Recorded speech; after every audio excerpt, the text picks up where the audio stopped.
cases who were, so to speak, infected with HIV, that is to say, who were seropositive to antigens allegedly produced by HIV in tissue culture. There is a difference. But the number of people who were seropositive to HIV antigens was very much greater than the number of registrations of AIDS.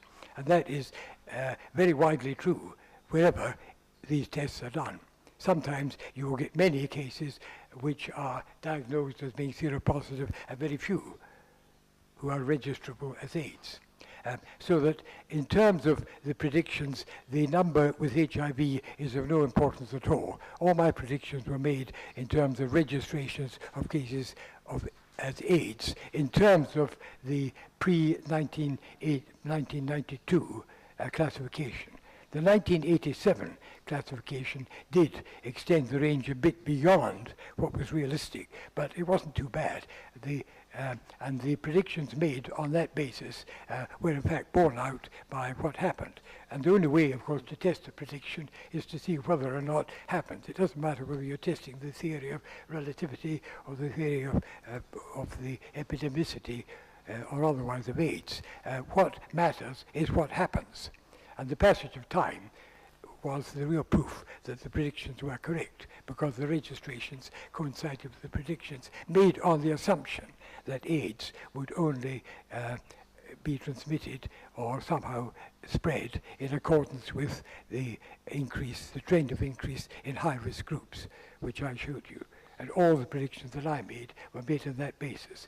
The reason that the official predictions by governments and by the persons appointed by the World Health Organization, Anderson, May and others, the reason why those predictions were so outrageously exaggerated is because they were made on the assumption that AIDS would spread in non-risk groups by heterosexual transmission.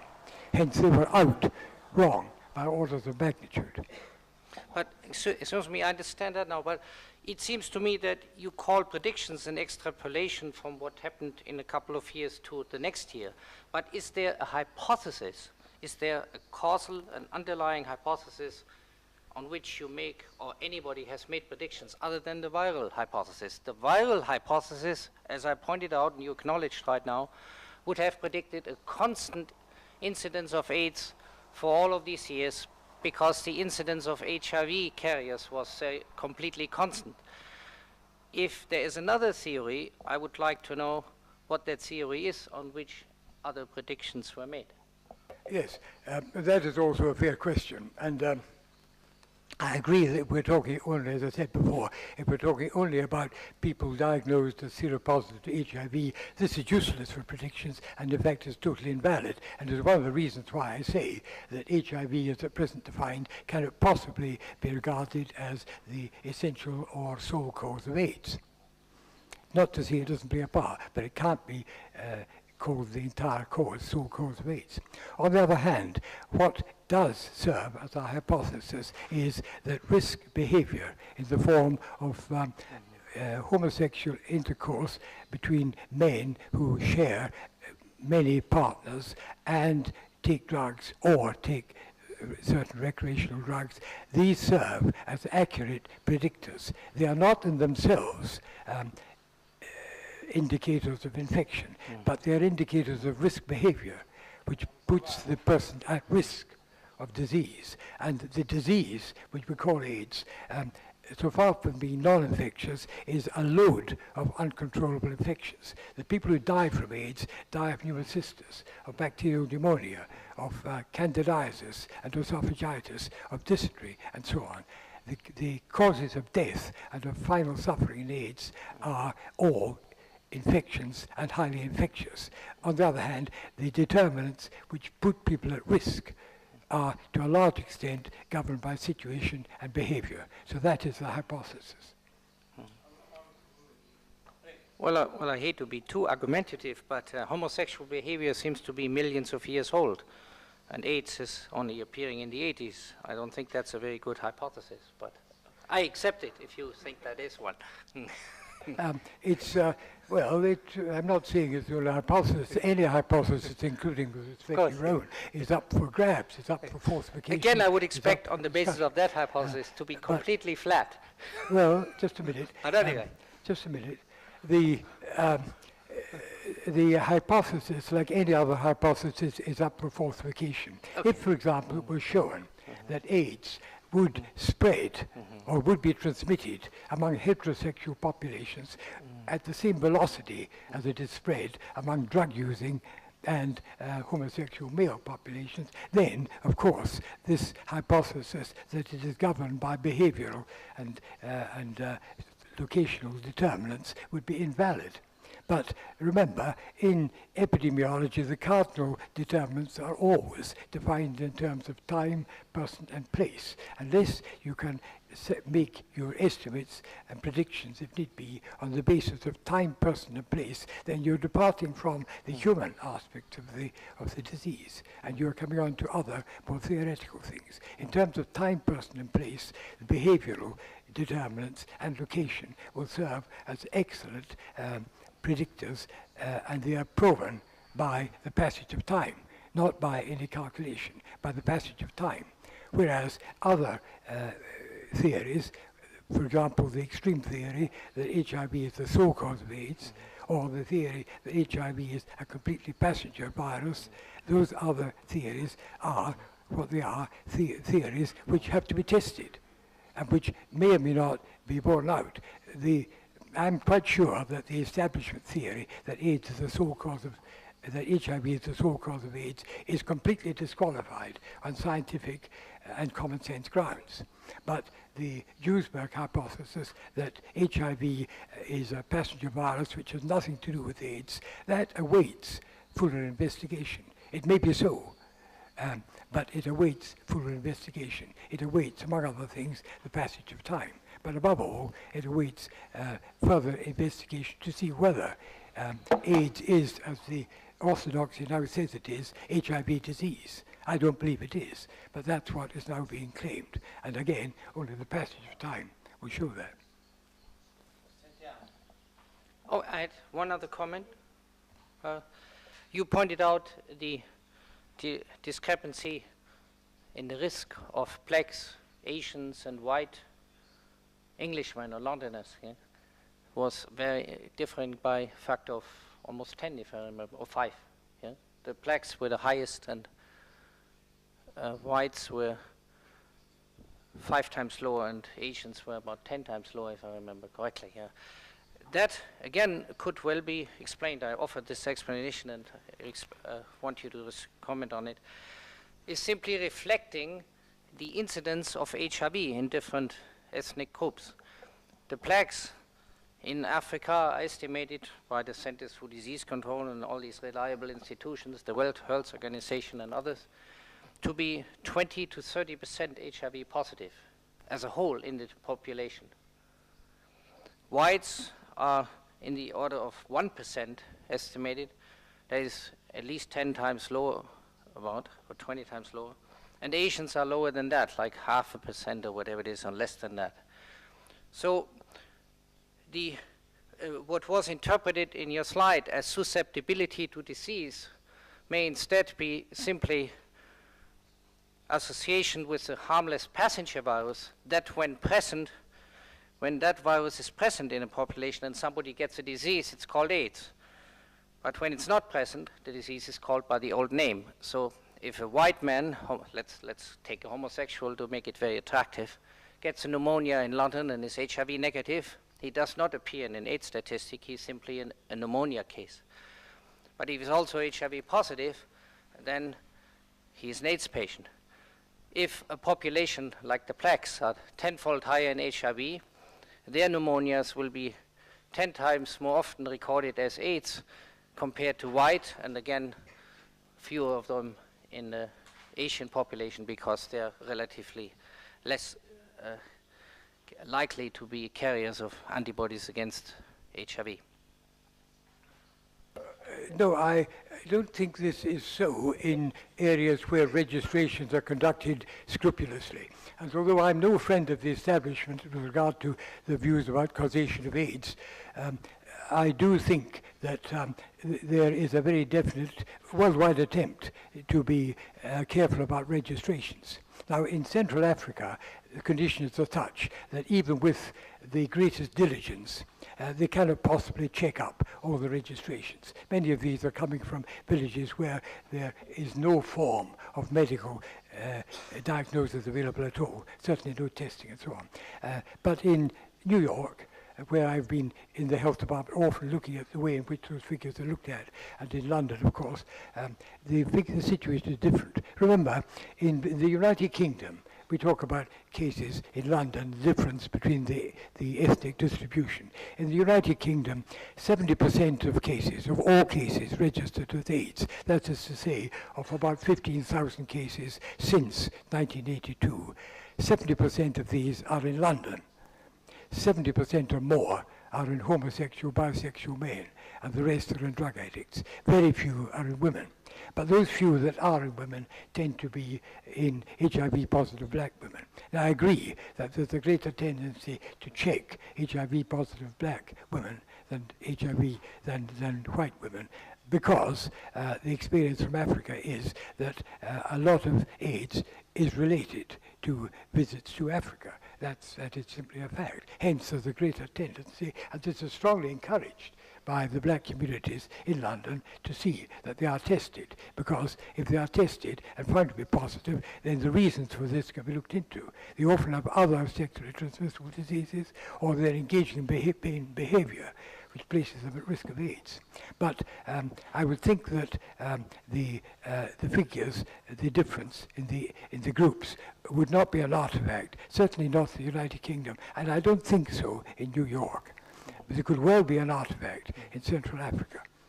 Well, I didn't ask the question clearly enough, but I assume you agree that the incidence of HIV in blacks in Africa is about, at least estimated, to be 10 to 20-fold higher, 10 to 20% endemic, compared to 0.4% in the US and 0.2 or something percent in Europe. That's significantly higher. Yeah. And that incidence is not limited to the location. When blacks migrate to the United States, the blacks in the United States have a 10 to 20-fold higher incidence of HIV than the whites. That stays with them. Likewise with HTLV1, they found in the Caribbean islands, the immigrants carry their native HIV carrier rate with them. So the blacks are high, the whites are relatively low, and the Asians are even lower. In the United States Army, they test it every year, and the incidence of HIV per completely healthy recruit is 10 to 20 times higher in blacks compared to whites, and in Asians it's lower. It's a very stable number. So now if you take 3 male homosexuals with pneumonia in New York, and one is black, the other is white, and the other is Asian, the chances that the black one is HIV positive will be 10 times higher than the white, and the Asian will be lower than the white yet. So if you say, oh, they are susceptible to AIDS, yes, it will now look in the statistics if you present that pneumonia as AIDS, because the definition, by definition, you have only AIDS when HIV is present. The black will have 10 times more pneumonia than the white, and the white will have a little more than the Asian. That's exactly how it's represented. What they don't tell you is that the same man in the same city with the same risk, they all have the same incidence of pneumonia. That's what I'm saying. This is the kind of... well, this is possible, and I don't deny the figures. There is no question that in Africa, a very high proportion of people are seropositive, particularly resident black Africans. And if they go to America or to Britain or to France or to Italy or whatever, they carry this higher frequency of seropositivity with them. But a great deal of this is attributable to what one would call, in other diseases, false positive reactions. Cross reactions between tuberculosis and other diseases which are common, and whatever is making people positive to HIV. There are many cross reactions like that. And if you move outside of London in the UK, then wherever you are, the same figure will obtain. If you go to Edinburgh and to Glasgow, where there's very careful monitoring conducted, you'll find that you get the same higher frequency in blacks and lower frequency in Asiatics. It's very marked indeed. And it may be related to infections which are indigenous in those parts of Africa or the Caribbean where people come from. We can't trace that unless we have better means of investigation on the spot. We need to know that. And if you go to Kenya, or to, say, Nigeria, Sudan, or some countries like that, you will find there are equally wide differences. Although in sub-Saharan Africa, the incidence of HIV and of AIDS is high on a terrifying level. If you go to Egypt, to Tunisia, to the Sudan, where many of the same risk factors operate, risk of tropical infections and so on, the frequency of HIV is very low, and the frequency of AIDS is so low as to be almost negligible. So there are wide differences between the countries in Africa, even between East and West, Centre and West, North and South. Wide differences. So my point about location as well as behavior.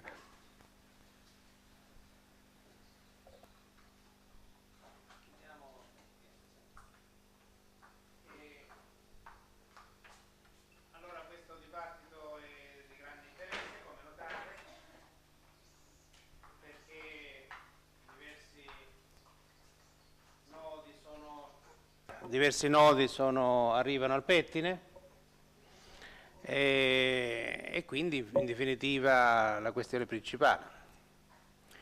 Da che cosa dipende la diminuzione, tra virgolette, o non instaurazione del dispositivo immunitario.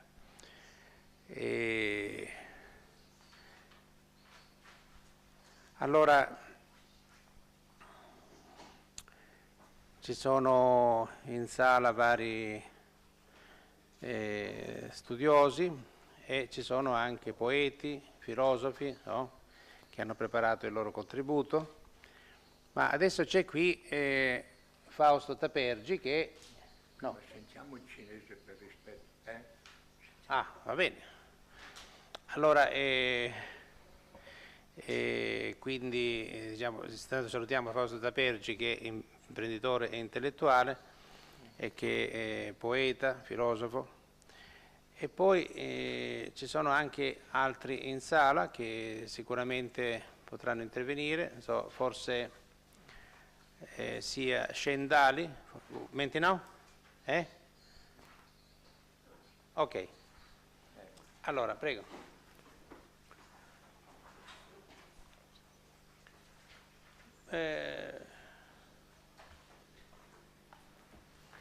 Shen Dali, là.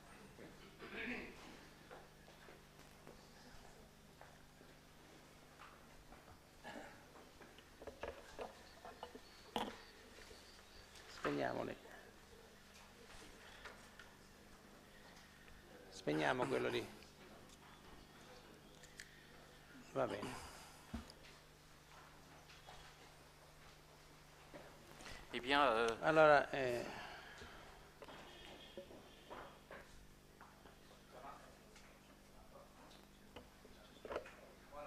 voilà, ça marche. Eh bien, à cette Villa Borromeo, on assiste toujours au grand débat qui nous préoccupe en cette fin du siècle. Le débat scientifique sur le sida, l'immunité, qui se déroule sous nos yeux, est très passionnant, comme l'a dit tout à l'heure le professeur Verdiglione. C'est un débat d'un grand intérêt. Et je trouve les thèses de M. Duesberg, de Rasnick, de M. Verdiglione et celle du docteur Mathé, très passionnante et fort intéressante. Seulement, comme il n'y a pas beaucoup de cas de sida en Chine, on en parle très rarement, très rarement, dans la vie courante, sinon pour faire peur aux gens. Le sida considérée chez nous, surtout par les paysans des régions reculées, comme une maladie occidentale, c'est-à-dire étrangère, pour ne pas dire extraterrestre. Bien qu'il soit déjà fort répandu en Afrique, plus ou moins répandu dans certains pays de l'Asie du Sud-Est, comme par exemple en Thaïlande, pays voisin de la Chine. En revanche, le taux des maladies vénériennes, surtout le taux de la syphilis dont on a parlé hier, c'est considérablement élevé, à un rythme alarmant en Chine, dans les grandes villes comme Shanghai et Pékin aussi. Et enfin, la syphilis a complètement disparu après 1949 avec la suppression de la prostitution. Et la syphilis réapparaît maintenant, surtout depuis une quinzaine d'années, avec l'ouverture du pays. Et c'est également dû au fait que le pouvoir chinois, qui se lance actuellement dans une reconversion des entreprises industrielles commerciales, procède à la mise à pied des centaines de milliers de travailleurs à l'échelle nationale. Et les femmes qui perdent leur travail, faute de moyens de subsistance, se prostituent. La prostitution s'est développée d'une façon inquiétante. Donc je ne suis pas spécialiste de la chimie, encore moins le cancérologue. Donc le sida en Chine, à mon avis, ce n'est pas le sida dont vous parlez, c'est le sida total, le sida totalitaire. Je passe.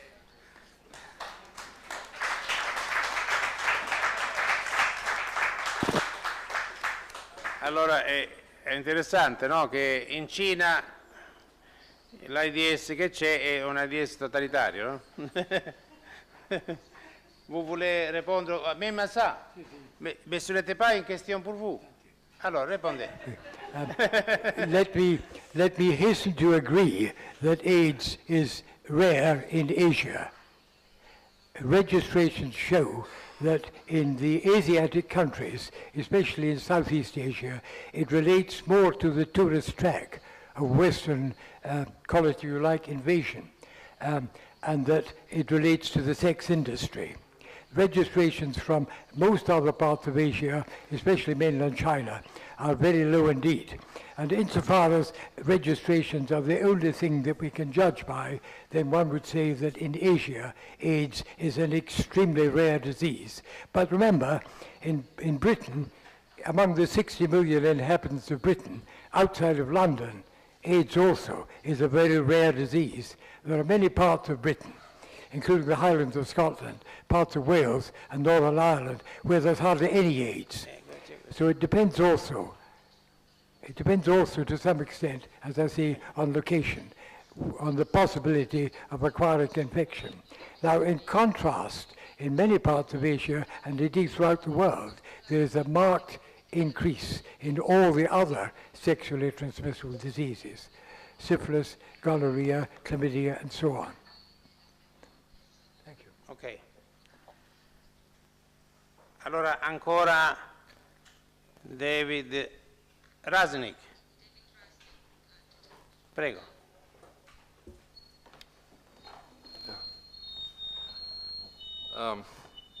I think it's important, I think it's off, yeah, it's off. I think it's important to be clear about what I've learned about AIDS and Peter and others. This connection, or supposed connection, between sex and AIDS. I'm certain as a scientist can be that there's no connection between sex and AIDS. Sex does not cause AIDS, very clearly does not cause AIDS. In the United States, for example, 18 years now of AIDS, I don't know of a television program or a newspaper article, for example, that has mentioned the raging AIDS epidemic among female prostitutes, for example. You know, it's just not there.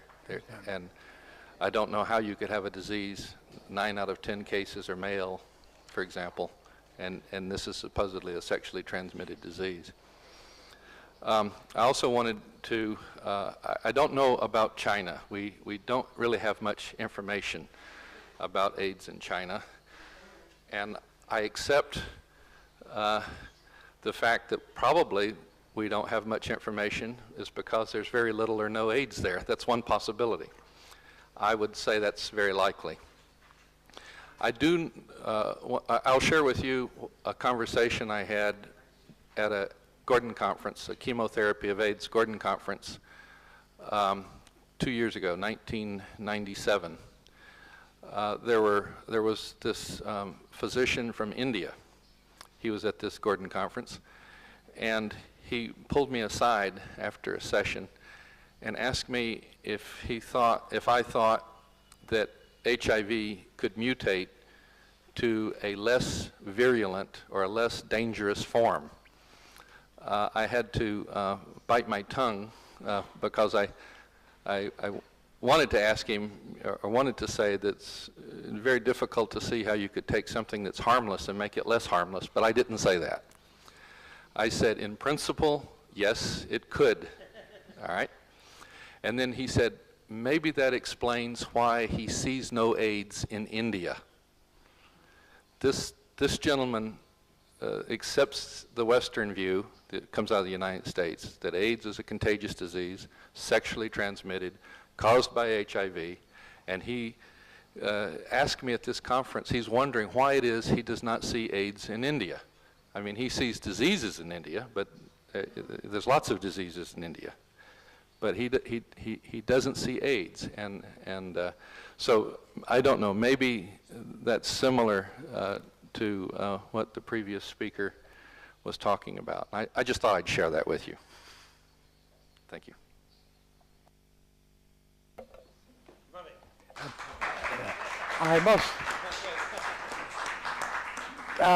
I must make what, if you permit me, is a correction on one point. AIDS is not common in prostitutes in the Western world. Prostitutes in the Western world are professionals. They know how to look after themselves. AIDS is not common in prostitutes. They are not even a high-risk group because they know how to look after themselves in terms of condom protection, safe sex, and so on. They encourage their clients to engage in activities which do not convey any risk to them of infection. Otherwise, they would be out of business. Now, in contrast, prostitutes who are persuaded or compelled or seduced to live in other fashions in the cities on the tourist track, like Mombasa and Bombay and various other parts of Southeast Asia, but not in mainland or continental Asia. Prostitutes in those situations are at high risk because they are not professionals. They are a deprived and highly exploited population and a very vulnerable population, and one of the most serious human problems facing the AIDS business at the moment is the protection of these people throughout the Asiatic world and in Africa too, because those people are victimized and are at very high risk. Whether you call this infection or whatever, they are at very high risk of a severe and can be lethal disease, which even if it doesn't make them suffer physically, leads to expulsion from communities and so on, to great anxiety and suffering. But this is quite different from the situation affecting highly professional prostitutes in the USA and UK, Europe.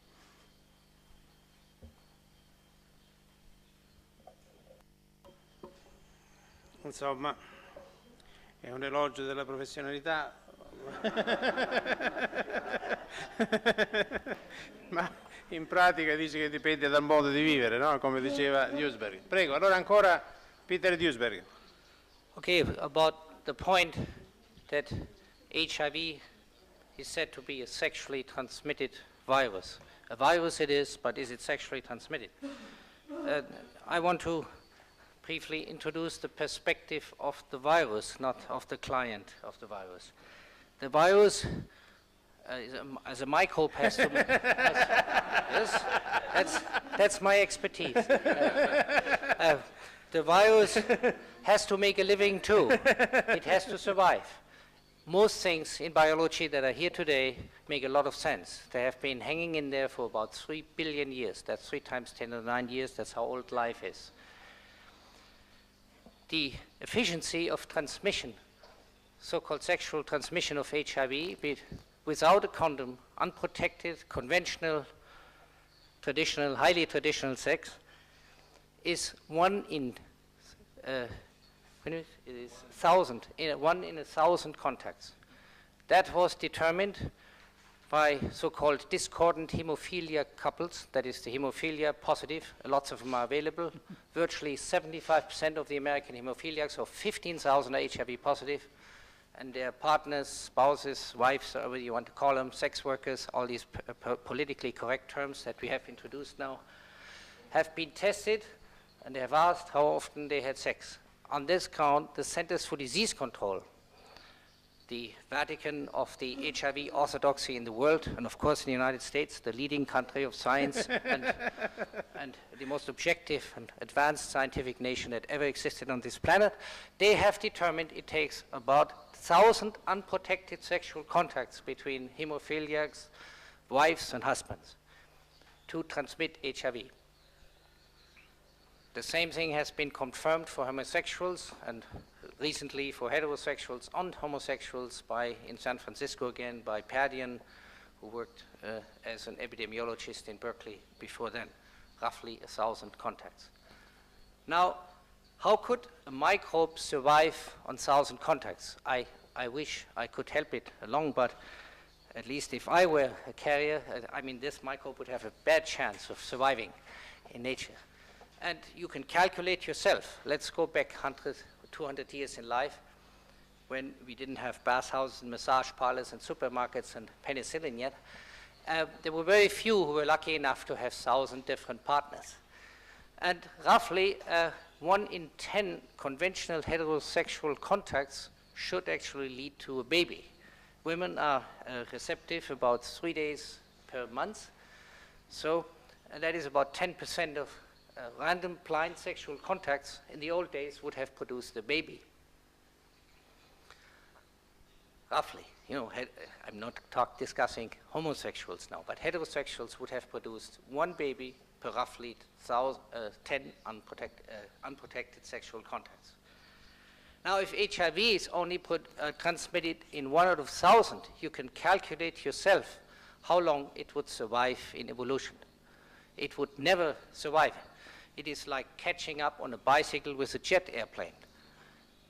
By the time the woman with an HIV positive partner has a baby, she would have to have another 990 contacts that would take her probably 100 times as long as it took from the first sexual contact to a baby to catch up HIV. She would never transmit HIV, or extremely rarely. Within a few generations, or in terms of evolution in microseconds, HIV would be gone. All authentic venereal microbes, like syphilis, gonorrhea, I don't know whether herpes is really one of them or not, are transmitted at an efficiency of about 50%.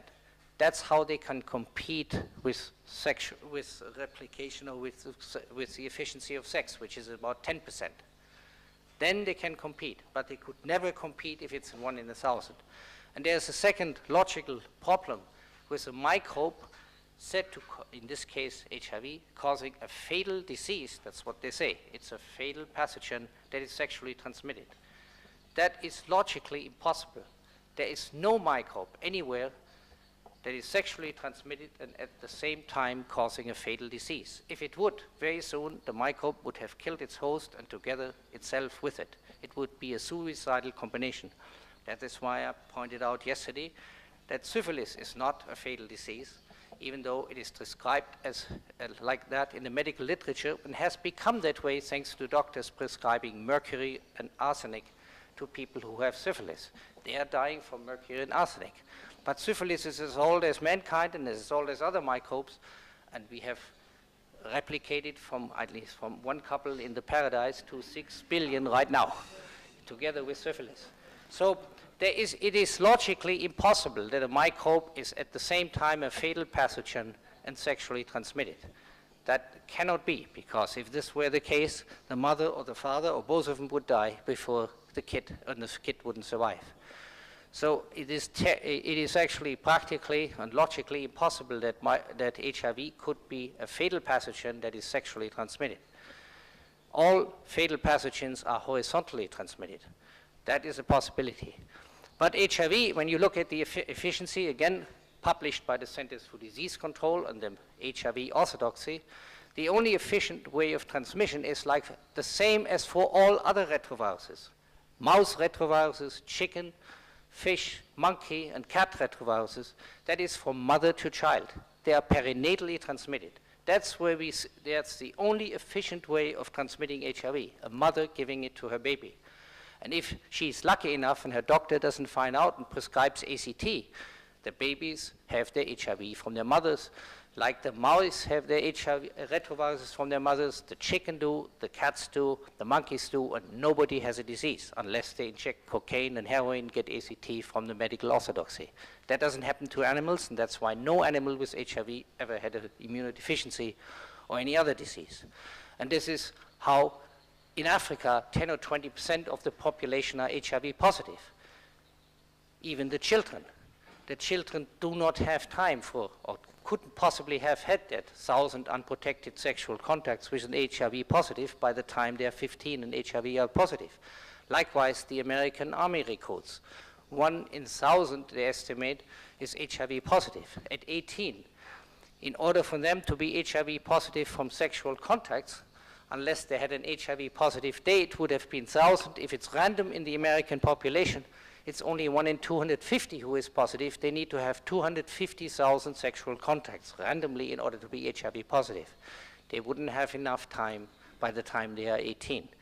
HIV is not a sexually transmitted, it's a perinatally transmitted virus.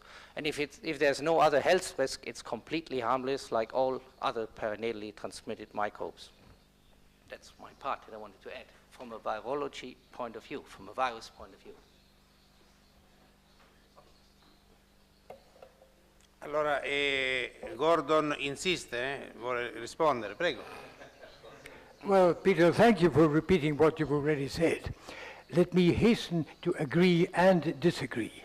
I agree entirely with the contention that there is no widespread heterosexual transmission of AIDS in the Western world. You can see this, as he has said, by looking at the partners of hemophiliacs, by looking at all kinds of groups, by looking at white women, black women, Hispanic women, and so on. You can see that there is no transmission no evidence of transmission by heterosexual contact outside of risk groups. And in that sense, women in general are not at risk of AIDS in the Western world. In Africa, and I've been to Africa many times, I do not pretend this kind of omniscience. I do not know what is going on. There are habits within and between tribes, scarifications, marriage rituals, exchanges of blood and of materials, sexual habits, other things, where these are opening doors to other diseases besides AIDS. And the situation is such that there is an enormous increase in many other diseases, and it is impossible to differentiate between some of these diseases and AIDS or indeed anything else, because all you may see in an acute African hospital is someone who is acutely ill and probably dying with signs of an overload of various infections. But what gives rise to all that is a different story altogether. And I would not pretend to the kind of omniscience or definitive judgment that you're making about that. In the Western world, yes, there is no doubt that AIDS is not transmissible on any scale by heterosexual activity. I would quite agree. I regret that we misunderstand each other right now completely. I did not talk about transmission of diseases, and I did not talk about spread of diseases, or not talk about risk groups. I'm talking about the risk of transmitting HIV from an HIV positive or negative. Never mind whether he's black or white or heterosexual or homosexual. That has been determined independent of risk groups. In hemophiliacs, in heterosexuals, and in homosexuals, in army recruits, and so on. And on the basis of these determinations, no matter what risk groups they belong to, and independent of diseases, the transmission rate per sexual contact is 1 in 1,000.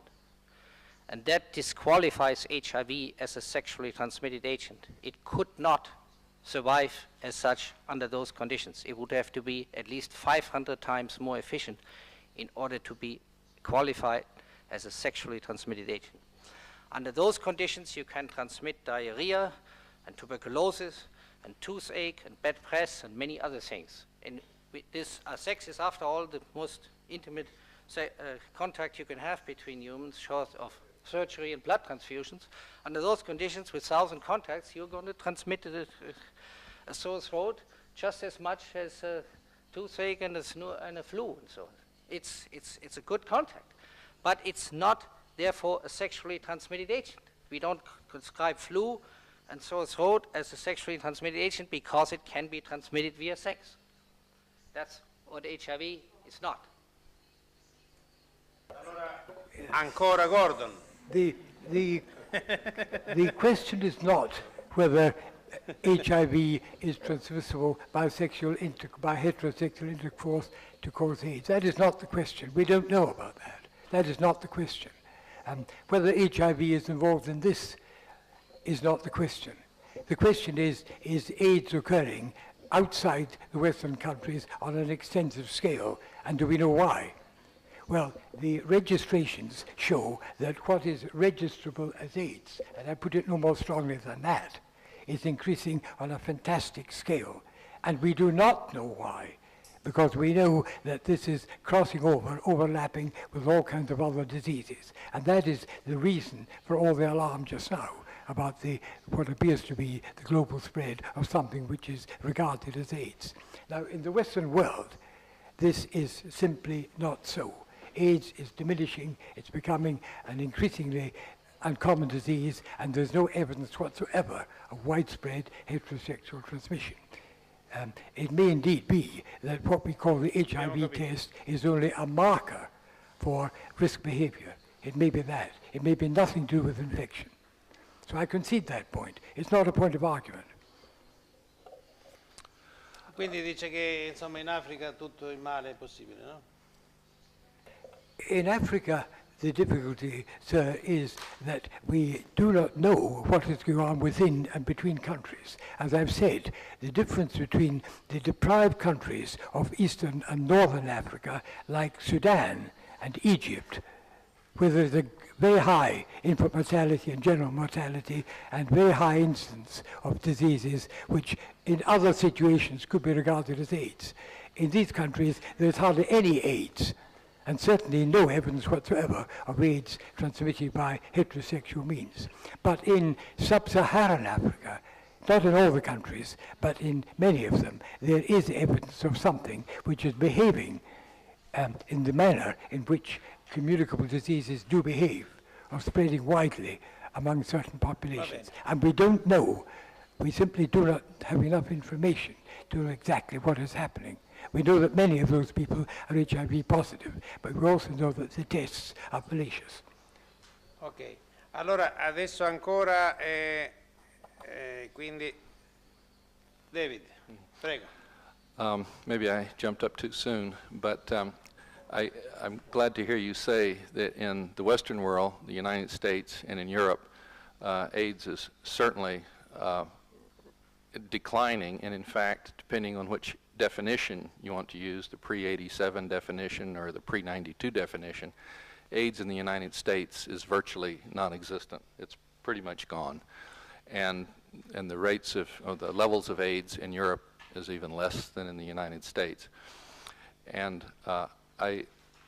Gordon, it seems to me like you want to have it both ways. You want to say you don't know what's going on in Africa, yet there's a really profound increase in AIDS in Africa, you know. And I wonder, you know, are those equal? Your ignorance is equal to the level of certainty that there's an increase in AIDS. I understand there's a 3% growth rate in Africa, which is the highest growth rate anywhere in the world. So there's not a decline in the populations of Africa. And I know that Africa, you know, has been a very disturbed continent for 200 years at least, for the European colonization and the CIA wars and things like in Angola and other places. We have all these civil wars that are going on down there. And as I had already mentioned and we discussed earlier, that possibly many of those infectious outbreaks that we saw in the Western world might have been due to the turmoil of World War II. And remember, there was this huge, what was it, the flu epidemic killed tens of millions of people after World War I. And I do not dispute that in Africa, for example, there are a lot of people dying. There are also a lot of people being born. And you had also mentioned yourself, you showed that photograph of that young child. I think it was in the 60s or 70s when that picture was taken. And I remember in the 70s when you see it on American TV, you see very similar pictures. And we called it starvation, which it probably was. And you contribute your money to a care package to take care of those children. Now the exact same children, we call them AIDS cases, exact same. And we contribute money now to give them condoms and AZT instead of food.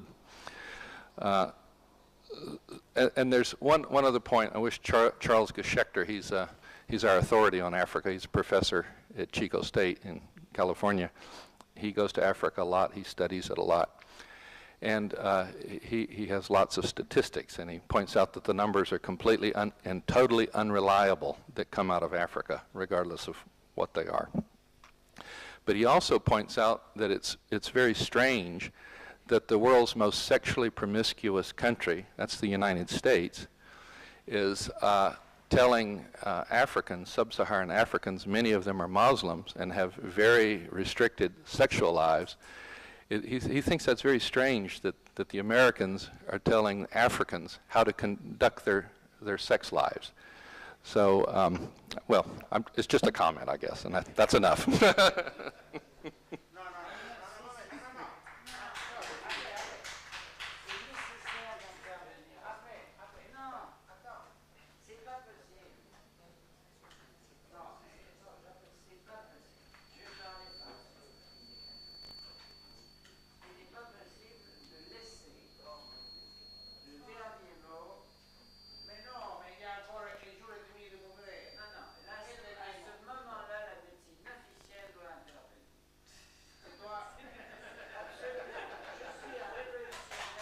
Mais parfois, il y a des moments où nous devons intervenir au nom de la médecine officielle. Ces messieurs que j'aime beaucoup, parce qu'ils ont du courage, et tous les gens qui ont du courage doivent être aimés, estimés, aidés, respectés, jouent sur une ambiguïté que le public doit comprendre. Qui? Eux, ils jouent sur une ambiguïté. Oui.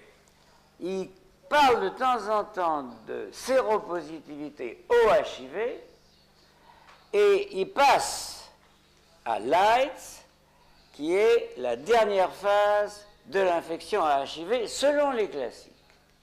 Mais nous ne partageons pas cette thèse. Bien. Non, comme tu veux, mais les classiques décrivent une longue infection au HIV. L'établissement. Et puis ensuite, ils décrivent la phase de sida à laquelle les patients non traités meurent, et lui-même a dit qu'aujourd'hui il ne meurt plus, et ceci est lié au virostatique, au traitement virostatique. Non, il n'a pas dit ça. S'il a dit ça. Pas du tout. Deuxièmement, Mais pas du tout. s'il veut un témoin en Afrique, il en a un, il a le HIV-2, dont la médecine officielle reconnaît qu'il ne tue pas, alors que le HIV-1 en Afrique, que les Français ont envoyé généreusement, n'est-ce pas, au Zaïre, il tue. Il y a une association de sa présence, de sa séropositivité avec la mortalité. Troisièmement, c'est une position, à mon avis, dangereuse au point de vue de l'éducation, notamment sexuelle. Nous n'avons rien à apprendre des États-Unis, mais ils nous ont appris que Clinton était capable de faire ce que Chirac ne peut pas faire.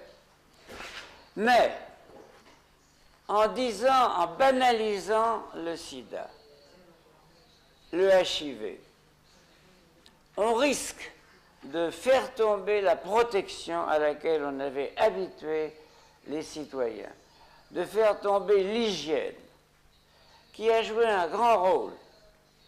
Je vous ai parlé de 10 malades que je considère comme améliorés au maximum.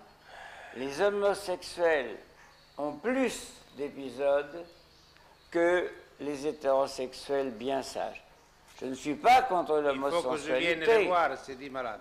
Je ne suis quoi? Il faut que je vienne les voir. Mais tu vas venir. Ils vont t'inviter à dîner. Je vais venir. Ils vont t'inviter à dîner à Pâte à Gogo. Nous avons un restaurant qui s'appelle Pâte à Gogo.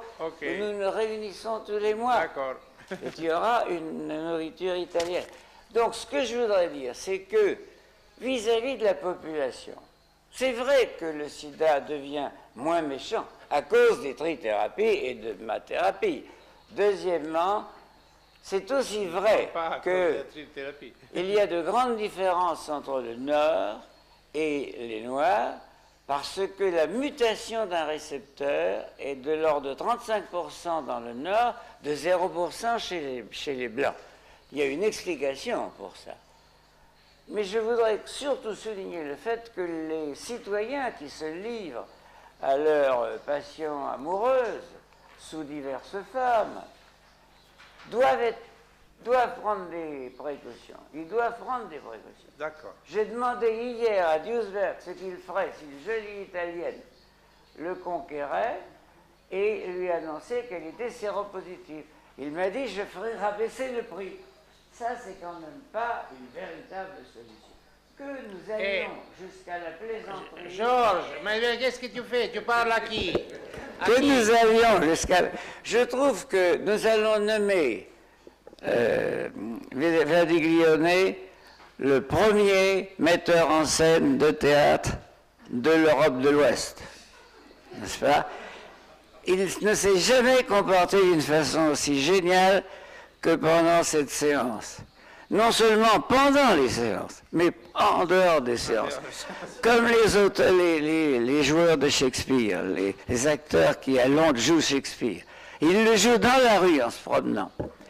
Eh bien, je suis très heureux que Verdiglione soit heureux. Mais il ne faut pas qu'il se réjouisse quand même trop par les opinions très courageuses de Duesberg et de ses collègues, qui sont des gens très sympathiques. Mais on a beau faire de la rhétorique, on n'enlève pas la réalité, n'est-ce pas? Monsieur Milosevic n'a pas enlevé la réalité de sa faiblesse face à l'Amérique.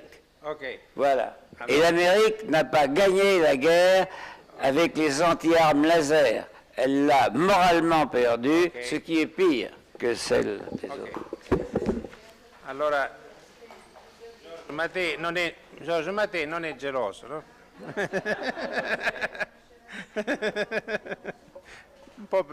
Non è preoccupato che ci sia troppa stima nei confronti di Duesberg. Allora, voilà. Allora, Peter Duesberg, prego. Togliamo l'apparecchio, può togliere? Ecco.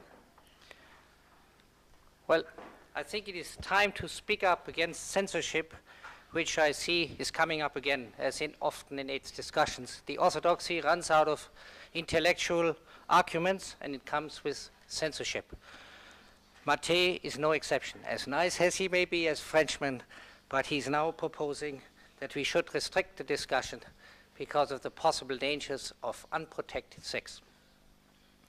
That is in the name of his hypothesis that HIV is causing AIDS. That's what the orthodoxy says.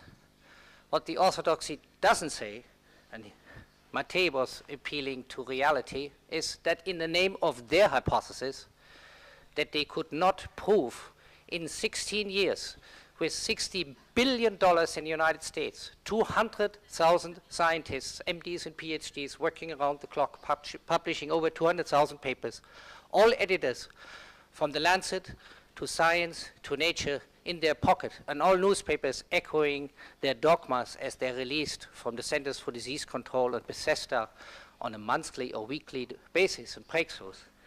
Nothing has been achieved except one thing. 200,000 fellow Americans take every six hours, in the name of their hypothesis, DNA chain terminators, like ACT, the most toxic medicines that science has ever come up with. That was developed 30 years ago, long before Gallo, Varmus, Baltimore, Robin Weiss, and Montagnier got their prizes, or Nobel Prizes in their hands for AIDS. For one purpose only, to kill human cells in chemotherapy. That is exclusively the responsibility of the establishment that Mathé was just defending. I would only hope that they are right. This is 10 years now since this is going on. Every year, 200,000 Americans every 6 hours take these DNA chain terminators, in addition to protease inhibitors now. If you add them up, on average, they live a year or two on those things, then they're dead. The quality of life is presumably improved during that time. That is 10 times 200, that's roughly 2 million. That's an impressive number of people who have been led to or helped to die, are helped to die on an hourly basis, on a cellular basis, with ACT at a micromolar level in their blood. Babies, homosexuals, hemophiliacs, and even some heterosexual Americans taking these drugs. That's one thing that is only the responsibility of an establishment that Mathé was just defending and proposing, even proposing scientific censorship. We shouldn't discuss that openly because people might forget their condoms. Unprotected sex is an activity that has been tested for roughly 3 billion years. It worked pretty well. It produced 6 billion people. Even before Gallo, Fauci, Montagnier, Robin Weiss, and others, and Montagnier have studied it. It worked pretty well. Another responsibility that is exclusively that of the AIDS establishment or the medical orthodoxy is that they have turned a blind eye to an activity that 20 million Americans indulge in every single day. That is the use of illegal recreational drugs. I'm not emphasizing illegal, but they are illegal. And this includes cocaine and heroin and nitrite inhalants and amphetamines and many other drugs that are used. Nobody, not one study you will find in the American or Western, English, whatever it is, these great Western countries that we all citing all the time, of course not in the African literature either, that has ever studied the long-term effect of these drugs. Although the White House and the CDC and the drug abuse warning system in the United States publish statistics that 20 million take these drugs on a regular basis in America. That's 8% of Americans. Not one study anywhere in the medical literature, and guess why? Because all the consequences of drug use, whether it's tuberculosis or weight loss or anemia or hepatitis, are blamed on HIV or other latent viruses that you can find with a polymerase chain reaction. You get a grant for and can publish, can develop tests and drugs, become a millionaire, and get invited to meetings, have mistresses and awards and every decoration you want, and get your papers published in every leading journal, not in secondary journal, in leading journals. Your autobiography is taken, everything. This is exclusively the responsibility of this establishment. An article was commissioned in '93 in Nature, disproving the Duesberg hypothesis.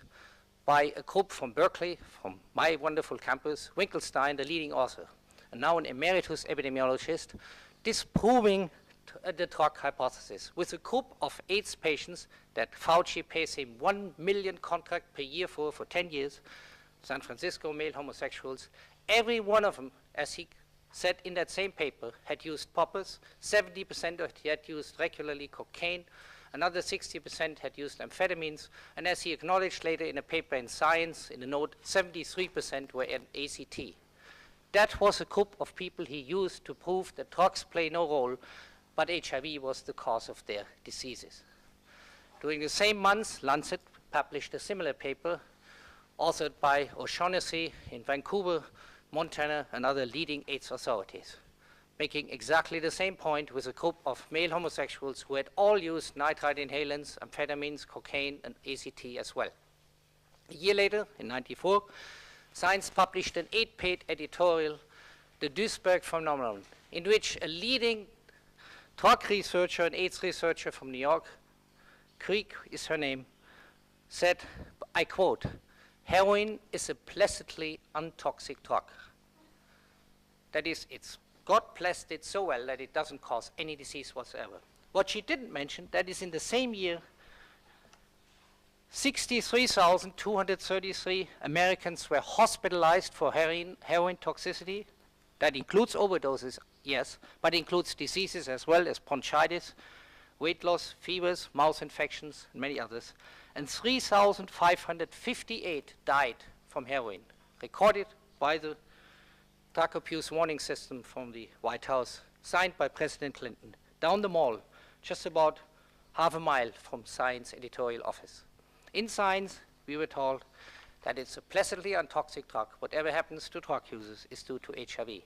That is, again, the sole responsibility of an establishment that Mathé is defending to a point where he's encouraging censorship of discussions of sex without a condom. And certainly, the psychological damage, I'm not an expert in measuring the consequences of, I'm only a scientist, but 1 million Americans are HIV positive, and they are told every day and read and in newspapers, in their Bibles, in their journals, in their cathedrals, and wherever in the television sets, if you're positive, my friend, you have had it. You're going to die. And I have seen many people like that. They call me sometimes, what should I do? My mother has kicked me out. My father has kicked me out. My lover has lost me. Has left me. Should I take ACT, or should I take DDI, or what should I take? I'm HIV positive. I have nothing else.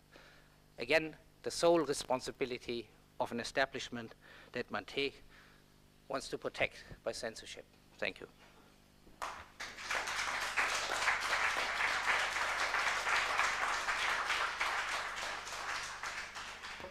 Il dibattito è davvero straordinario, noi lo riprendiamo anche dopo. Adesso vorrei qualche notazione da parte di un non medico, di un non biologo, non virologo, no? No, però diciamo imprenditore anzitutto, filosofo, poeta, e studioso, e giovanotto di 90 anni. Allora, prego. Grazie. Dunque, intanto io mi scuso vivamente con gli emeriti scienziati del campo medico e biologico che sono qui intervenuti, anzi specialisti dei settori AIDS e virale, che di questo mio intervento, vero, non competente. E infatti adesso le parlerò in questa primissima parte da uomo della strada, che vuol sapere qualche cosa di più chiaro di quello che è stato detto da parte degli scienziati. Se è vero che, anche perché, scusate, ho visto una certa alternanza di idee in merito all'assenza di virus nell'AIDS oppure alla presenza di virus nell'AIDS. Ho inteso una certa alternanza, la quale naturalmente provoca in me una certa perplessità. Qual è che può prevalere di queste due tesi?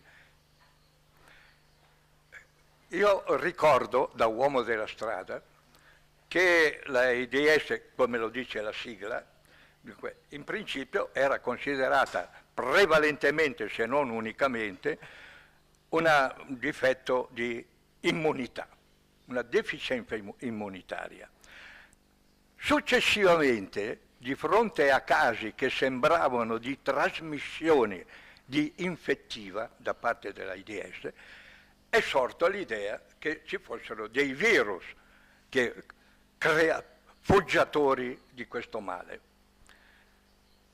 E questa presenza di questi fatti di trasmissione, perfino ereditaria è parso, sono stati così rilevanti che naturalmente io credo che molti scienziati si sono spostati verso questa teoria proprio di fronte alla rilevanza di questi casi. Noi dobbiamo chiarire, credo, in modo piuttosto, non dico certissimo, perché di certo nel parere umano non c'è mai nulla, però cercando di avvicinarsi alle probabilità maggiori, perché tutti noi dobbiamo sapere come comportarci di fronte a questa malattia, in che modo prevenirla, in che modo evitarla e in che modo sostanziale eventualmente curarla. Questo è da uomo della strada. Però adesso io affronto un altro aspetto del problema. Io vengo dal mondo letterario e filosofico, anzi più filosofico ancora, perché questa è stata la mia vocazione di tutta la mia vita. E trattando di filosofia mi sono accorto, cioè un accorto che non sono io il primo ad esserne accorto, però io ho cercato di risolverlo, questo screzio esistente fra il mondo scientifico, cioè delle scienze cosiddette positive, e il mondo filosofico. Tutti e due si sono sempre guardati in cagnesco, direi. Le scienze positive ritenevano di essere ben più positive dei filosofi, i quali sembravano molte volte vaneggiare nell'empireo, nel trascendente, e mentre gli scienziati hanno sempre cercato di operare sulle basi concrete dell'evidenza, dell'esperienza e della conoscenza diretta. Perciò si è determinato una difficoltà reciproca, cioè gli scienziati hanno sempre visto con occhio un pochino sospettoso i filosofi. E i filosofi a loro volta hanno sempre considerato un passo inferiore della conoscenza gli scienziati positive. Io credo